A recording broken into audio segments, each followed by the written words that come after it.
Welcome everyone to Grad Conversations. I am Stuart Duncan, Director of Fellowships, Outreach and Programming for the Graduate School. Unfortunately, Karen Brusciano is unable to be with us today due to a family emergency, and as such, I'll be moderating this session. Please note that our event today has both live captioning and ASL interpreters. To access these services, please visit s.uconn.edu/caption. That's s.uconn.edu/caption. If you have any accessibility questions, please email ucis@uconn.edu. That's ucis@uconn.edu. As with our last grad conversations, we will be answering questions directly from the chat. And while we may not be able to respond to every single question today, we will certainly be using them to shape resources available and future events. All of the questions today have come directly from the Thought Exchange that was run by the GSS, and also from graduate students who submitted questions prior to the event via our online form. I will be asking these questions in the same voice that they were written by the author. Today, we are joined by Nafis Fouad, President of the Graduate Student Senate and member on the University Senate Executive Committee, Carl Lejwe, Provost and Executive Vice President for Academic Affairs, Kent Holsinger, Vice Provost for Graduate Education and Dean of the Graduate School, Radenka Merrick, VP for Research, Innovation and Entrepreneurship, Ray Alexander, Director of International Student and Scholar Services, and Martina Rosenberg, Director of Teaching and Learning Assessment at the Center for Excellence in Teaching and Learning. For ease of facilitating conversation, I will be referring to each of our panelists by their first names. Now I'd like to turn it over to Carl for some opening thoughts. Stuart, thank you so much, and I really appreciate the opportunity to be here and support both the graduate school and the great work that GSS and our unions are doing for graduate students. This is a really vulnerable time, and grad students are often our most vulnerable, and at a vulnerable time, it can be even more challenging.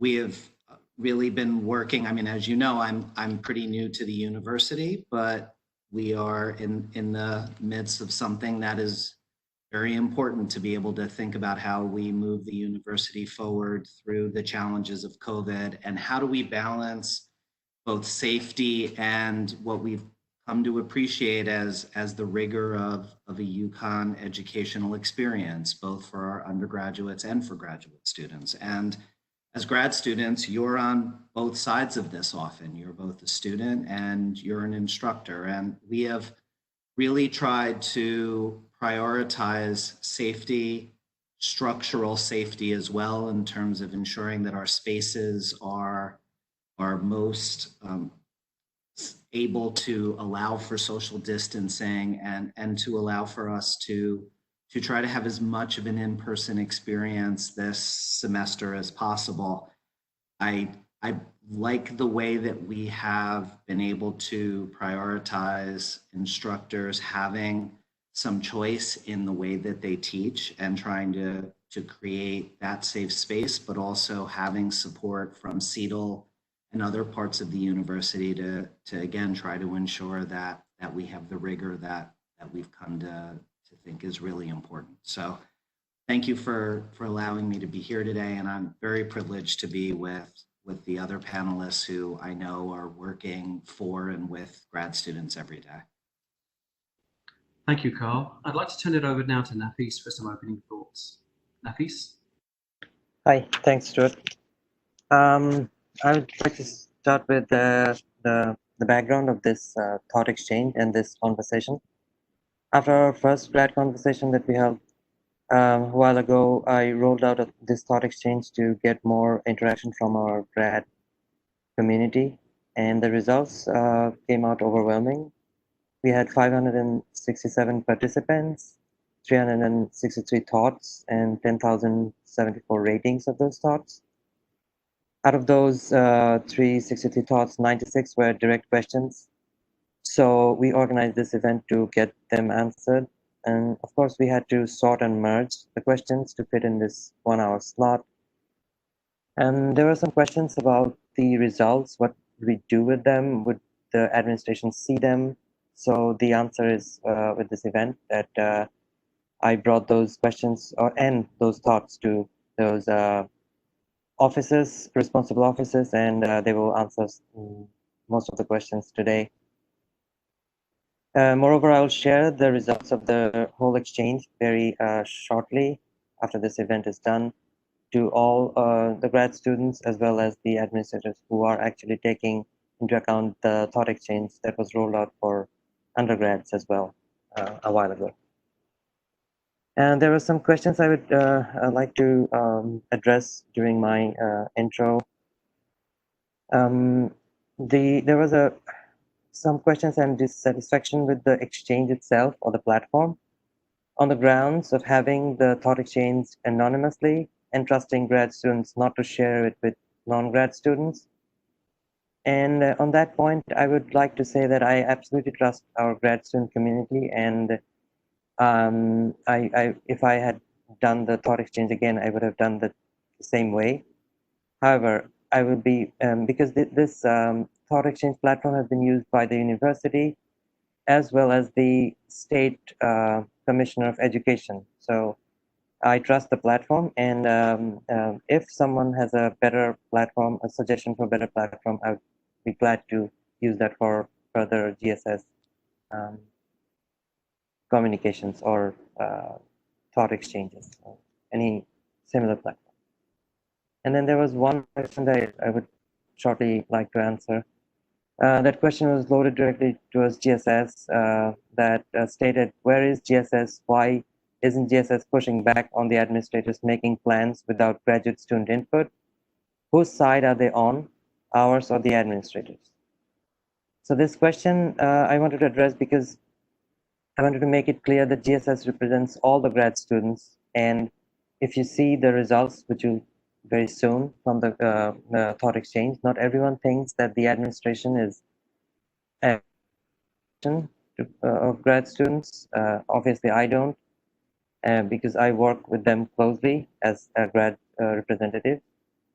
And GSS cannot take side among grad students, so this question is kind of misguided. But the other part of this question, where is GSS and why isn't it pushing back? GSS is here bringing all your concerns to you and the administrators. So we work as a bridge to resolve those concerns, not to just push back on some issues. And thanks for your understanding. I will leave the space to Stuart. Thank you very much, Nafis. And on that note of student representation, we have a question for Carl. Many graduate students feel that they are not adequately represented on committees or invited to the table when important decisions are being made. What are your thoughts on the topic of student representation?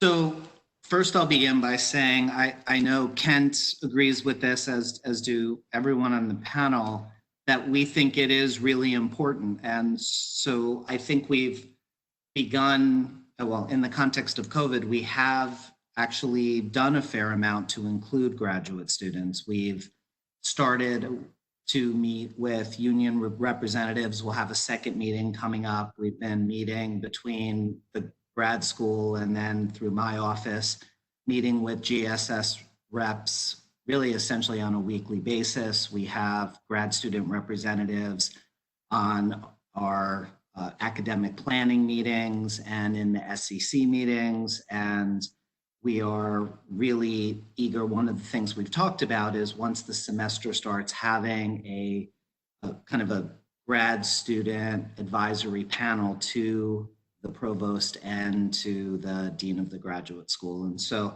we can always do more. And we obviously, you have elected representatives, we want to work with them, but we also want to find ways to ensure that we're giving as much voice. So beyond the advisory board I mentioned, we actually have one of the union reps on the new vice provost search committee, but we're happy to take other specific strategies. But in the meantime, we really do take it seriously. We benefit a lot from it, and we'll continue to do that. Thank you, Carl. Our first major section today is on safety and logistics, and the majority of these questions are for you, Carl. First question is, experts say COVID will be much worse in the beginning of the fall. Why settle into an in-person routine just to have to resort back to distance learning? How will it be handled if someone tests positive? How will the people around that person be protected? So before I answer that, I did want to go back to the last question. I did leave out one thing. We'll be sending out a message, a provost message from our office either tomorrow or Thursday. And in it, we will lay out how anyone can be in contact with the provost's office, mostly with me or with Jeffrey Schulson, who's one of the vice provosts in our office hours. And we really encourage students to take advantage of that. It can be one person, it could be groups. We'll try to accommodate that in any way possible. So I did want to add that. In terms of the semester, it's really hard to know what will happen. And so, we have to try to, as I said, balance safety with trying to have the best educational experience we can. I do believe we have things in place and have given folks choice to be able to not be in person if that is something you're uncomfortable with. And so for the, say, 30% of capacity that we'll have on campus, we believe we have strategies in place that will allow us to get through the semester and be successful. We are now in our planning groups, though, also thinking about what are the things we would need to do if that doesn't work. So we think it's worth trying. We think we will do it right. And if there are signs that we're not, then we think it was a risk worth taking in terms of the stopping and starting again. But one risk we will not allow to happen is to put students or grad students or faculty instructors in positions they don't. Thank you, Carl. Following up a little bit from that in terms of more specifics, what precautions will be put into place if we're required to go onto campus? Will classrooms be cleaned after every class session? Will common areas be open? I am concerned about ventilation in older buildings. Yeah, so we have several groups that are working on these things. And so we are ensuring that we have, best practices and above grade standards in terms of ventilation in rooms, that with the capacity at 30%, which we are mandating across the classrooms, we will be able to ensure that we're keeping the classes as safe as we can. We will have PPE, we will be requiring masks, we're going to be providing support for helping instructors to think about how do you ensure that others are following this without putting yourself into any jeopardy or risk. So there are a lot of different things that we could do. The big thing I will keep coming back to is we are doing everything we can to ensure that for folks who don't feel comfortable being here, that we support that. Now, this will come up in a question later, so I might just try to answer that now. Some have asked, well, what do you do if we're being asked to come in and we're not comfortable? We have really stressed this and allowed this with the faculty, and we are now stressing this with the faculty that they should be providing that same privilege to our graduate students. So it is our expectation this will happen. If this does not, that's where reaching out to your union representation, filing grievances. I understand it can feel risky to do this as a student. So we hope we have everything in place. And every dean's meeting, we talk about this and encourage and make sure that we're providing the same privilege to the grad students that we are to the faculty. But if this does fall down in some places, we will work with you and try to ensure that gets resolved. Thank you. A follow-up question to that is that it's a concern that it's difficult, even impossible, to prevent all students from participating in group gatherings or to get everyone to wear a mask. How will the guidelines be enforced? Yeah, so I think the first piece is by having the baseline testing that we are trying to ensure that we have reduced any viral load as much as possible. Then by trying to ensure that each individual can keep space from others. And so while it is true that some may not do that and may contract the virus or just put themselves at risk, each of us have the ability to stay 6 feet away from others, to wear our mask, to, if you're an instructor and you have plexiglass, it will be frustrating, I think, when we hear about or see cases where people are not observing this, but the recommendation there is to always ensure that you are keeping yourself at a safe distance, that you are using sanitizer. And if you do that, you have a very high likelihood of keeping yourself safe. Thank you, Carl. Just a note to all graduate students who are watching, you can send your questions live to us using the Q&A function through WebEx, and you can send it to all panelists so that everyone can see your question, but we will be filtering questions at each end of the section. Back to our questions from the thought experiment. This is for Carl. What's the point of quarantining residential students if everyone else is coming and going every day? Are people outside the university allowed on campus? Typically, we have speakers and other people coming onto campus conferences. Is that even allowed?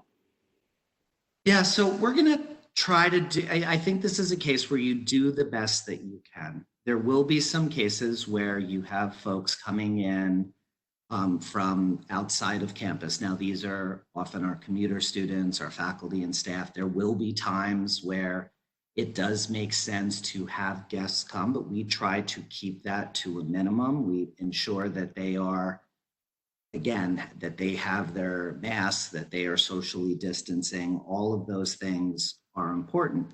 In terms of what we are trying to do to keep everyone safe, though, it is really important that as we think about the residential students, it is a different environment. We can't always be assured that residential students will keep that distance. Part of it is because of bathrooms. To be quite frank, that's one of the biggest driving factors in terms of the density in the dorms. And so our understanding is that for residential students, there essentially is more challenge. That's why, we will be doing surveillance testing and other things.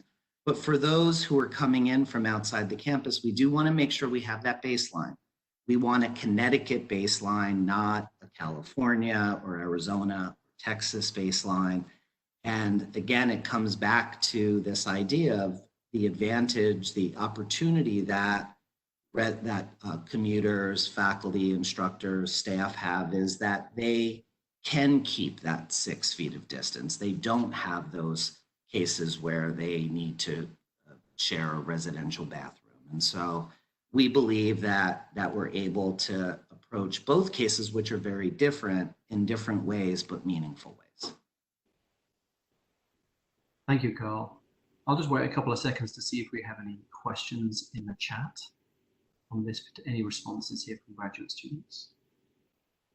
And please feel free again to go to the Q&A section and post those questions there.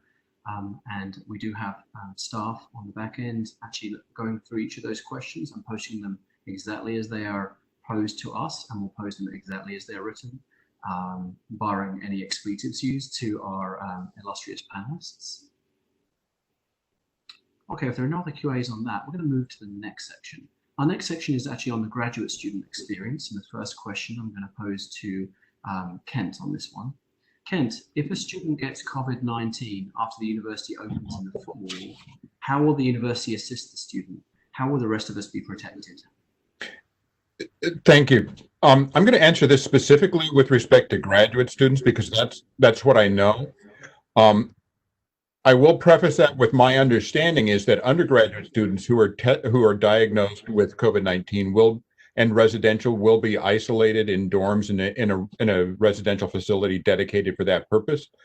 All graduate students will have access to medical care through student health and wellness. And if they, as most graduate students, are living off campus, they will have daily telemedicine appointments with health professionals at Student Health and Wellness to monitor their health and help them access whatever they need to access. Thank you, Ken. Carl, I was wondering when we will actually know to what extent our classes will be in person or online. What do I do if a class that I need is only offered in person and I don't feel safe being on campus? Yeah, so actually, I'm new, and I think for others, there was a feeling that registration is taking longer than it normally is, and that was because of COVID.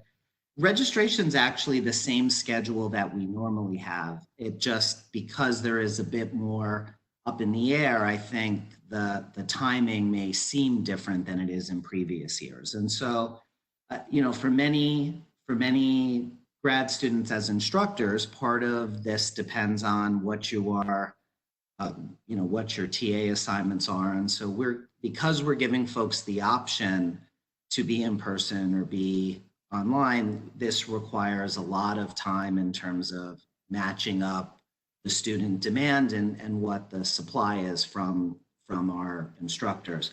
We're just now moving into the last part of first year students registering. As of next week, upper class students will be, or second through and above year students will be re-registering. And so at that point, I would say another week after that, you should really start to have a very clear sense of what your teaching assignments would be. In terms of your own classes, that I think we should already be able to have a pretty good sense of. And so if you don't know that now or it's changing, we've asked faculty to not make any additional changes by the end of this week. And so you should have a pretty good sense for your own classes if you don't already by next week. Excellent. Thank you very much, Carl. I'm hearing from some of our technical geniuses in the background that the question and answer is not enabled at this moment. I have gone into the settings and hopefully you're all able to now send Q&As. We apologize for that and we'll keep an eye on that in the background and keep working to fix any errors that are coming up. And we appreciate your patience with this technical issue. Following up with Carl, another question. What if a student is coughing during class? Are they going to be asked to leave? If so, then they lose out on valuable material. Yeah, so in my research life, I study anxiety and trauma. And part of what we know from that is when you're in stressful situations, it becomes hard to utilize a lot of the skills that you normally are able to utilize in other cases. And I think in this situation, because COVID and everything that's happening is so stressful, I think it's important for us to keep in mind that we have a lot of the skills we need to know how to manage our classrooms. If you feel that you don't, we certainly want you to reach out to CETL, your department, to try to get additional training in those skills. But my sense is most of us have that sense. And I think, like most things, you want to kind of progress in a reasonable way. And so if a student is truly sick and it is creating a distracting environment, it is reasonable to ask that student to go and get medical attention. And so that can be done. Now, what I would say in those cases is we want to make sure that we're getting that student the information that they missed. So that may be something an instructor does. There may be other ways to do that. But what I would say is even in COVID, the good liberal arts and science skills that all of you have are as important to use at any time. And that's really, solid creative thinking and making good decisions. And the most important thing is we want folks to know if you are being thoughtful and trying to make the best decision you can in a tough situation, we will support you. And so while we want to, in a case like this, we want to be clear there, there's ways to go about it. We also want you to be able to manage your classroom in ways that you do in other cases. Thank you, Carl. A question for Kent. The student is saying, I would like to drop out of my graduate degree because it's just not worth it anymore with all the hindering changes my department is now facing. The school needs to address this with students that are feeling this way. What can we do? Well, the first thing I would hope you would do is to talk to your advisor, and I hope your advisor would be supportive and help you think through options. I would also encourage you to contact the graduate school and specifically members of the graduate student and postdoctoral affairs team before you do anything as drastic as dropping out of graduate school, because we really want to see you succeed. We want to see you finish the degree that you began rather than completing without the degree. Having said that, we recognize that there may be times when that is the best choice, but we really want to talk with you about that and help you to understand that there are options. For example, there is a leave of absence from graduate studies that is available to all graduate students at any time that allows you to stop your studies, to take time, to deal with life situations that you need to deal with, and to come back without losing any time in your degree program. And so we would certainly urge you to consider taking a leave of absence if necessary, rather than simply leaving your program. Thanks for that, Kent. I'd also like to report out to folks who are graduate students joining us that the chat system and the Q&A is now enabled. So please feel free to use that feature to send us questions. The next question is for Radenka. Radenka, what does the university plan to do to protect research from shutting down for months in the case that the university closes down due to an outbreak of COVID?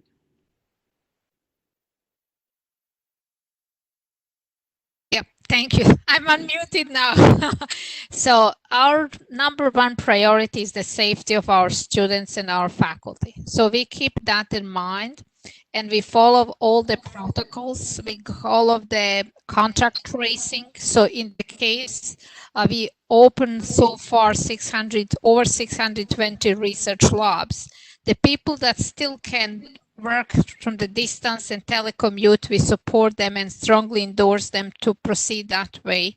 People who are in, we secure the cleaning of the labs at the end of every day. Every station has to be cleaned and the bathrooms and common area spaces cleaned twice a week. In the case of outbreak, we had only one instance so far happening, and the student reported immediately. He was quarantined for 2 weeks. Nobody else was sick, and he came back. In the case of individual people, being infected, we are going to report immediately. We are asking students to self-quarantine, self-identify, and then we are going to decide based on the number of the cases if there is nobody else to run the lab or shut down the lab. But as I said at the beginning, the safety is the number one priority, and then we will see how to manage the research. So far, for a month and a half, we had been doing pretty well, and I'm confident that we will go that way. Thank you, Radenka. Carl, another question for you. How will adequate access to library resources be provided that is safe for library staff and students? Will libraries be open, including interlibrary loans? Not all resources are online. Having access to other libraries is important for research. How will the university ensure we have access to physical copies of books? Not all books have e-copies, and buying books can become costly.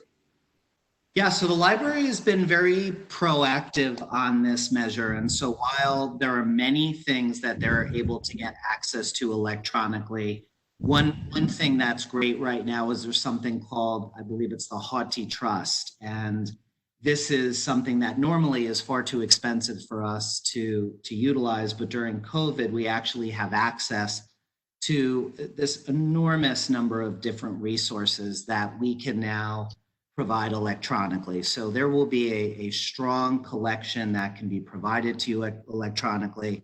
The library also has many strategies in place for contactless pickup. So you can ask, what we will not be able to do is go into the stacks. That would just create too many risk factors. Certain floors will not be available, but there will be. We're trying to get as much access to study space. But in terms of getting books, the contactless delivery and the delivery to you through your email should be able to ensure that everything you need you can get and get in a reasonable period of time. Thank you, Carl. On the topic of overcrowding, we actually have a question in the Q&A. Carl, I think I'll put this to you, and if you think of anyone else on the panel you'd like to throw this to, please feel free to. Many graduate students commute on the CT transit buses between Hartford and Stores, for instance, which are often very crowded and even on good days during the school year.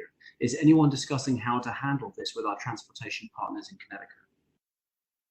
Yeah, at the moment, we don't have a great answer for this. We are working to try to increase the number of buses that are available in our campus. And I think because of the reduced density on campus, we should at least be able to limit, by our campus, I mean on the store's campus, excuse me, limit some of those issues on stores. We know that this is certainly an issue in Hartford, and it's certainly an issue for students going from Hartford to stores and to other campuses.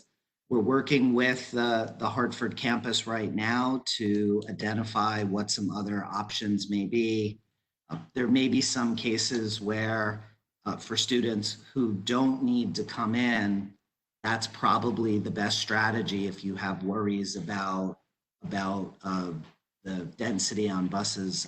It's one of those that, like I said, I don't think we have a good answer for, but we are certainly trying to identify other options. Thank you, Carl. A question for you, Kent. Can students who are supposed to start field placements take a year off rather than losing in-person field opportunities? Field placements are launching pads to our careers. These can't be replaced by remote learnings, trainings, etc. We want to make connections.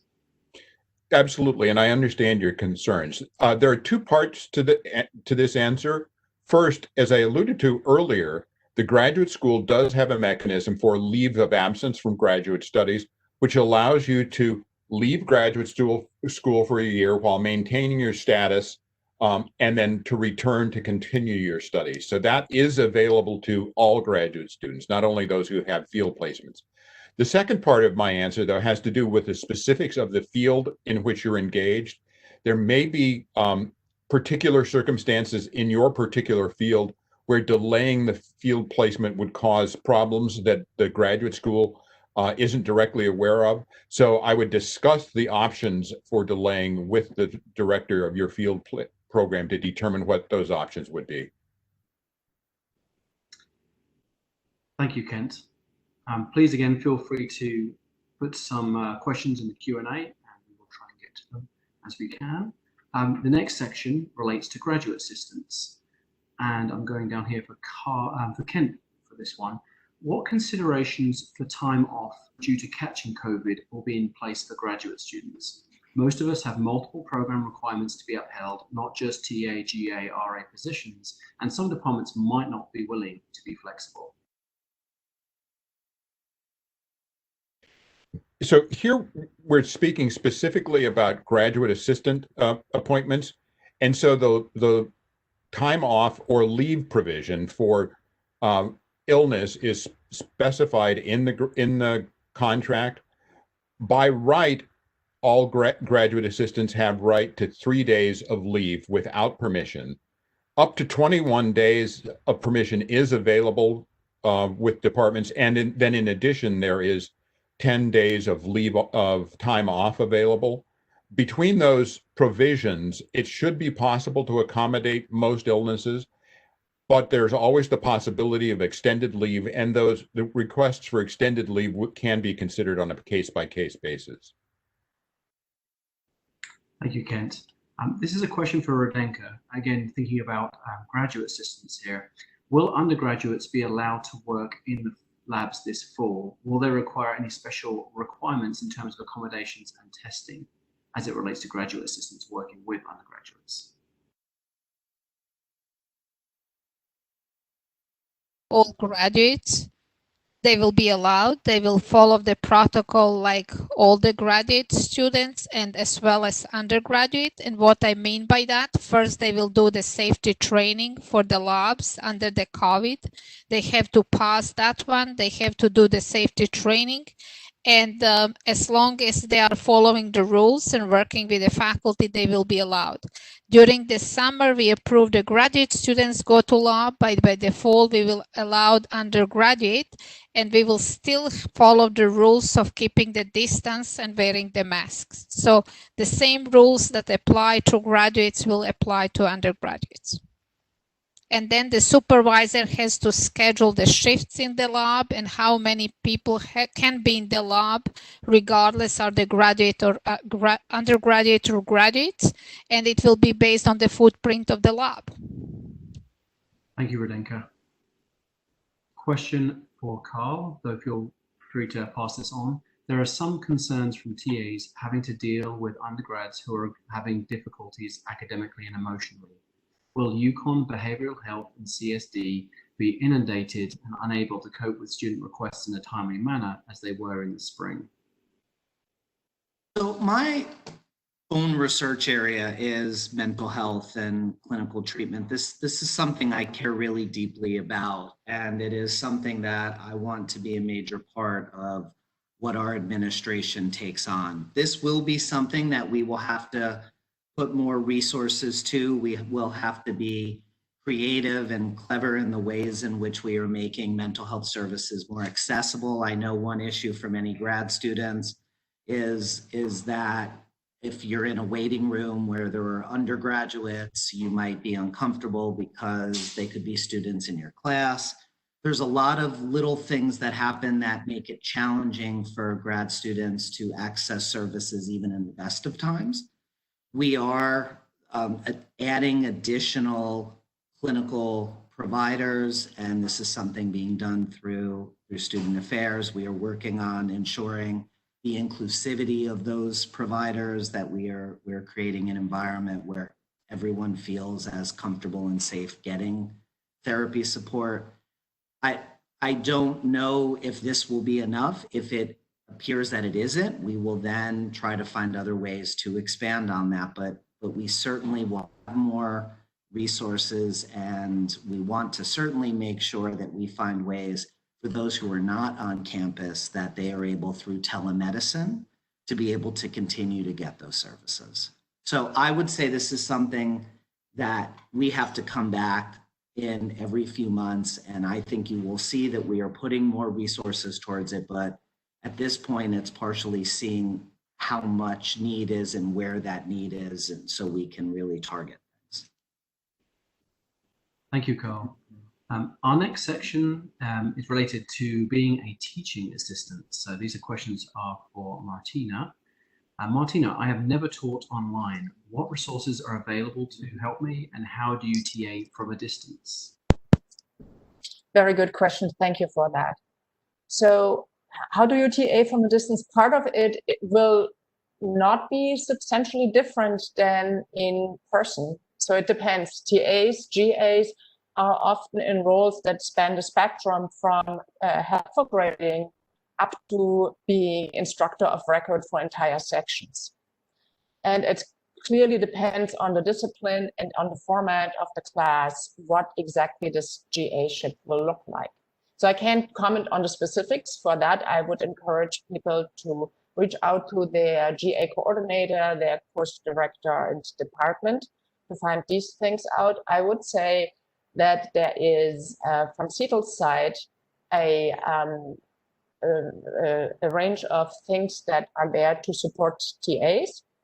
So all the services that are available to faculty are also available to TAs and GAs, and this includes one-on-one consultations, the workshops, the teaching talks, our currently iterations of the class that we have for faculty to prepare for online teaching, which is called Preparing for Distance Education. So if you're a TA, especially if you are in a role that a larger role in your course, you're absolutely welcome to enroll and learn about possibilities. So we're all in this together. None of us has chosen to be in this situation. Let me also say that a distance learning class that is planned takes months to put together, like a real online class. And so we are trying to help faculty in this somewhat accelerated schedule. And we're also trying to help TAs and GAs that are in the same role. So that being said, I can say something in general about what is maybe expected, or what may a graduate assistantship look like. There will, of course, also always be the grading work that has been a traditional big part of TA-ship. But here is where you can help your faculty. So some of the faculty that come to us are not super comfortable with online teaching, with remote teaching, and they may not be as tech savvy as you are. So you are a really, really important link, the link between your students and that faculty, to troubleshoot technology, to help facilitating in a course, be it face-to-face, online, synchronous, so at the same time, or asynchronous, where portions are done by students at different times on demand, essentially. So the facilitation techniques and facilitation prowess becomes really, really important to create the sense of community that, and give students a good experience and a significant learning experience when they're taking their courses. So another way that TAs are absolutely valuable is help faculty to up the amount of office hours or personal contact time between students. So if you're teaching a large class as a faculty and you have GAs or TAs, they may feel simply overwhelmed, and having some of the Q&A taken off of this faculty that is already overwhelmed, and putting it in a language that may be closer to the generation that you are teaching is very valuable. And we can certainly, if you have questions about that, please contact CETL and please come to our office or talk to any of the faculty developers or the good folks, of all of my fantastic colleagues in educational technology and in eCampus. There's good folks that have good suggestions. So again, specifics, I would push you to ask as early as possible what your department exactly is planning and what is exactly happening in the course. Thank you, Martina. And a follow-up question for you. Some of the professors are difficult to understand, so we rely on visual as well as the audio cues to try to better understand what they are saying. What if we can't hear the professor because of the mask? So everybody, in my experience, relies on nonverbal cues. So it's not just the professor, it's also, or not only the student, it's also the professor or instructor.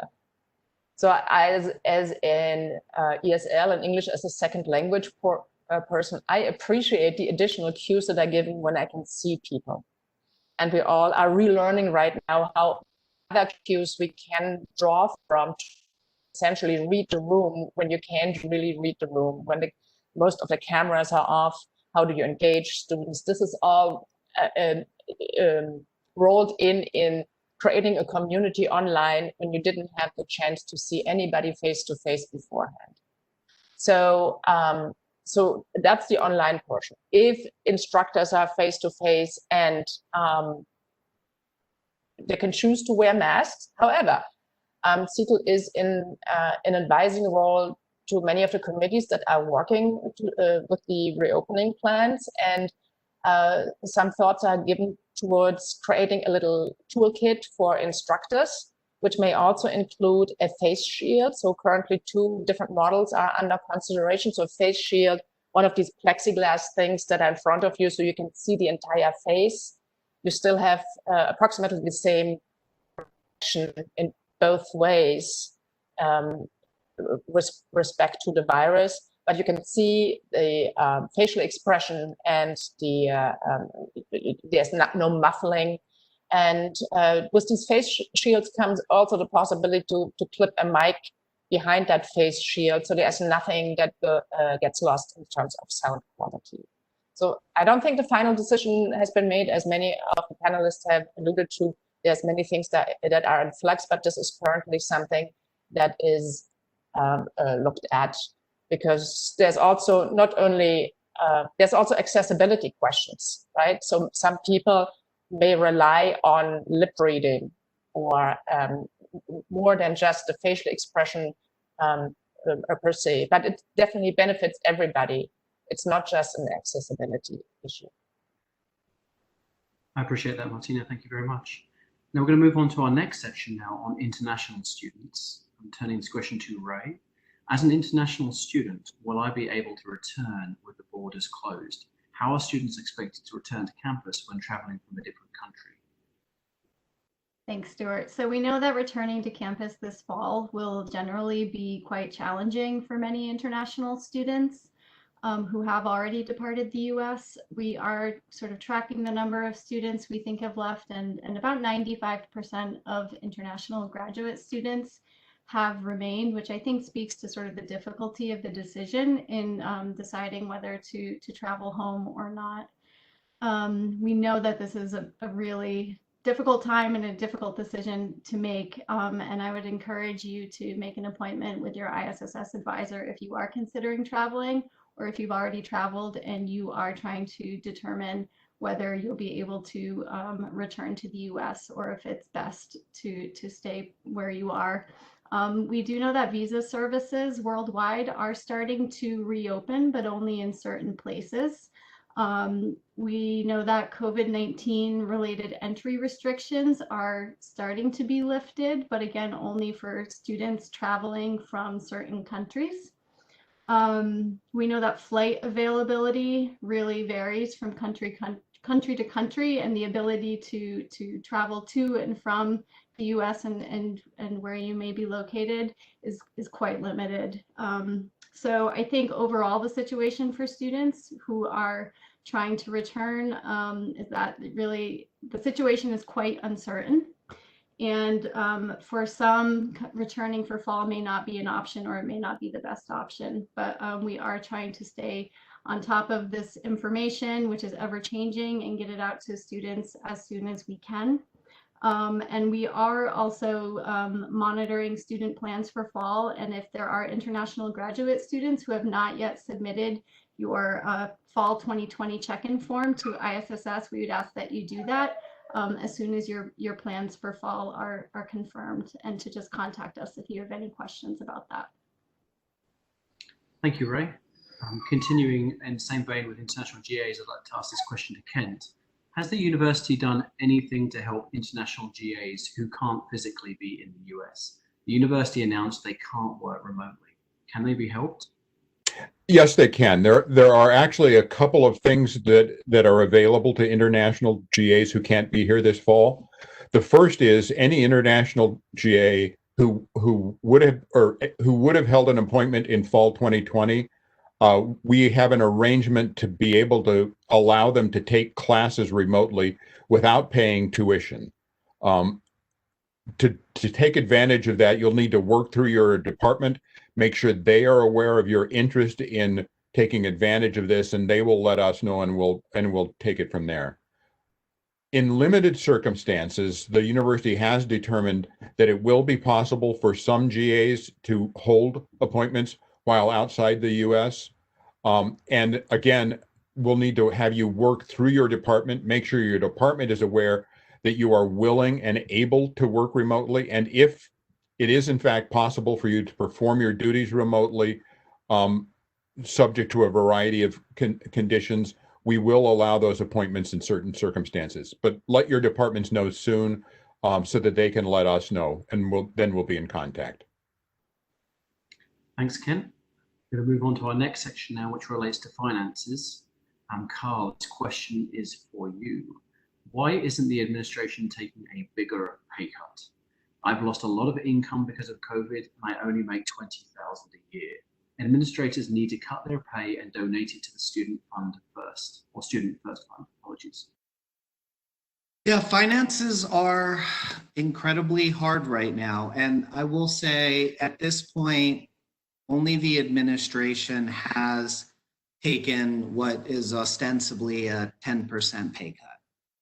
Our strategy is that we want to try to send a message that it is important that we need to be taking a lead in trying to help the university get back on its feet. But without question, there is as much as $75 to $100 million in losses from the university. And so it is really challenging to figure out how do we address all of those aspects where those challenges are. So, I think it's always a reasonable question, why not more? I will say nationally, we have taken as large a pay cut as I've seen in almost any place. And I will say we have done this in a way, and while it is only a small thing. We have never put any pay cuts for graduate students or any pullback of raises or other things even on the table for conversation. And so this is not a big thing, but we are trying to do things where we can, and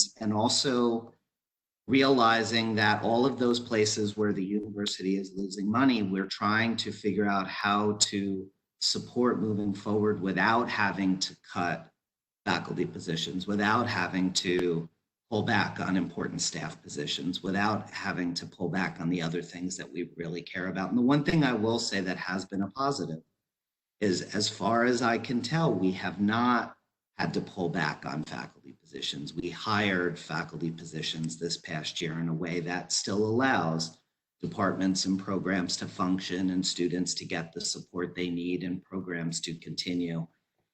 If things continue to be challenging, there's hard decisions ahead, and I believe our administration will take the lead in what has to be done. Thanks, Carl.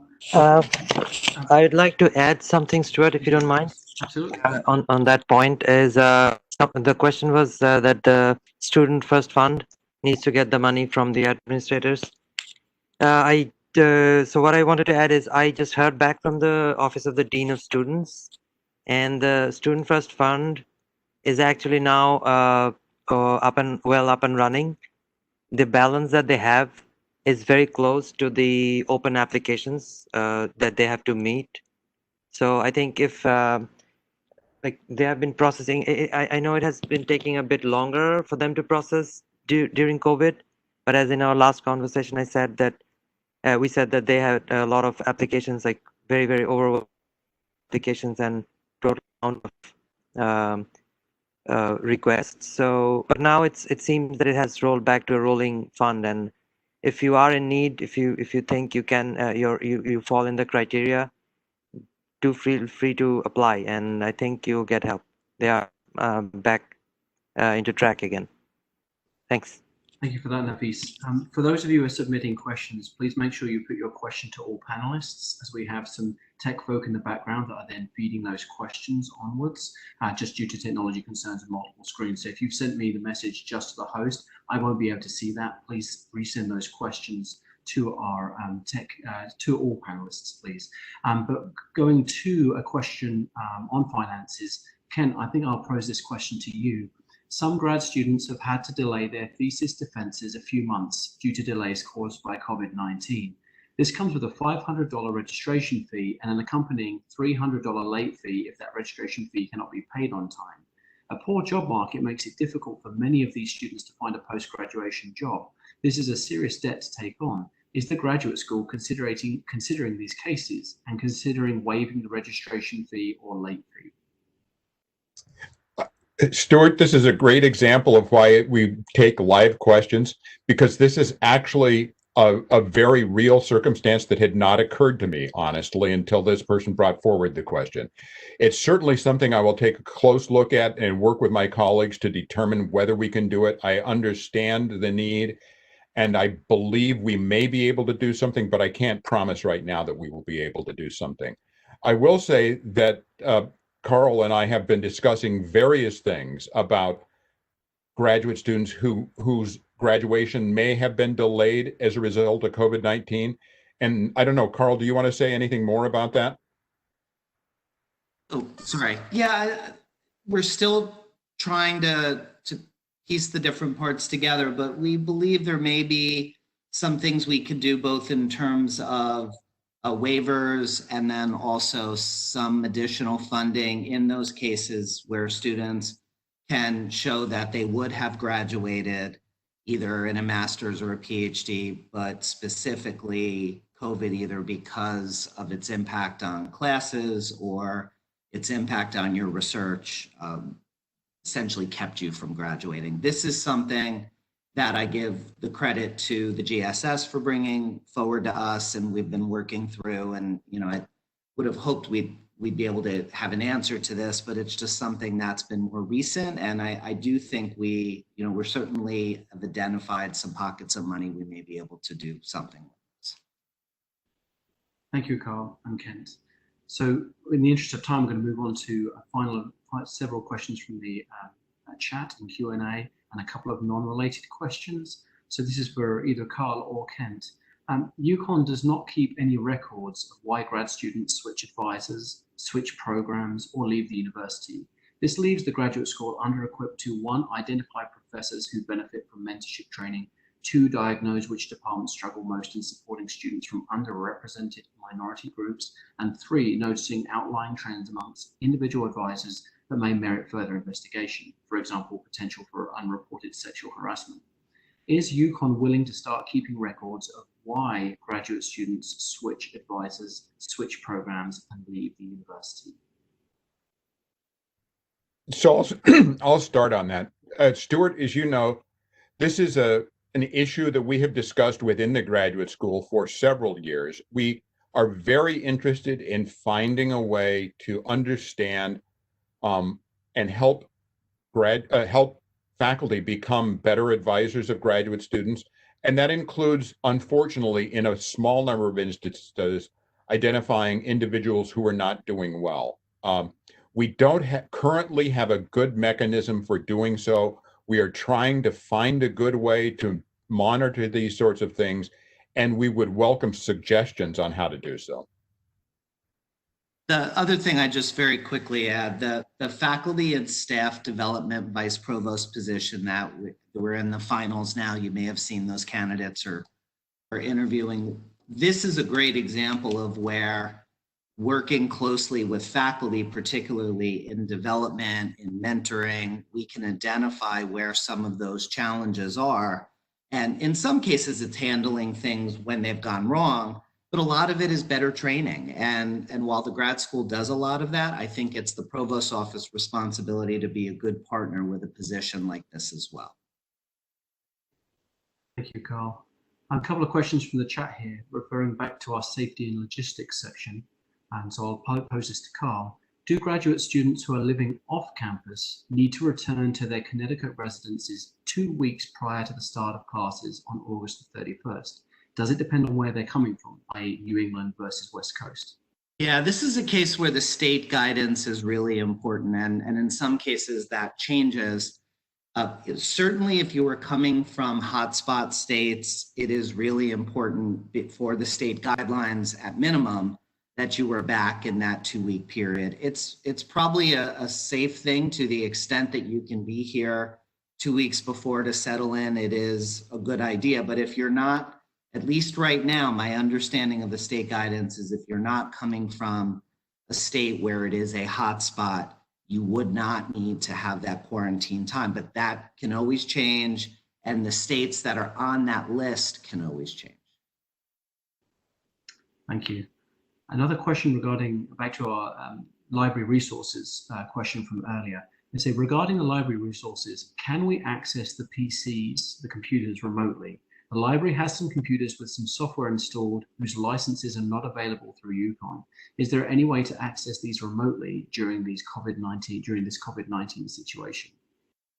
So I don't know the answer to that right now. I will say that we talked to the head of ITS today in the library about what are ways that we can find some financial resources for students who don't have the either hardware, software access that they need. We will be coming forward in a week or so to be able to share what those strategies are. But in the short term, if you don't have what you need, you can reach out to someone in the library staff or someone in ITS to ask what are ways in which you'll be able to get this remotely. In some cases, it won't cost anything extra. In cases where it will, I think we will have resources in place to cover that, at least in many cases.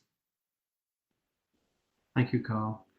We are approaching it. It's actually 5 o'clock now, Eastern Standard Time, and so I want to honor all of our panelists and grad students with keeping this to the allotted time. We have received all of your questions, and we will, as a group, look at those and address those in a number of ways after this event. I'd like to thank Nafis, Carl, Kent, Radenka, Ray, and Martina for joining us today. But I'd especially like to thank all the graduate students for their time, their thoughtful and probing questions, and for their continued excellence in making UConn a vibrant intellectual, social, and culturally engaging community, even in the face of COVID-19. We will continue to do our best to support graduate students in the coming days, weeks, and months ahead. Please reach out to any of our panelists, including the staff at the graduate school, with any questions and concerns you have. Have a safe, productive, and engaging semester, and thank you again for joining us today.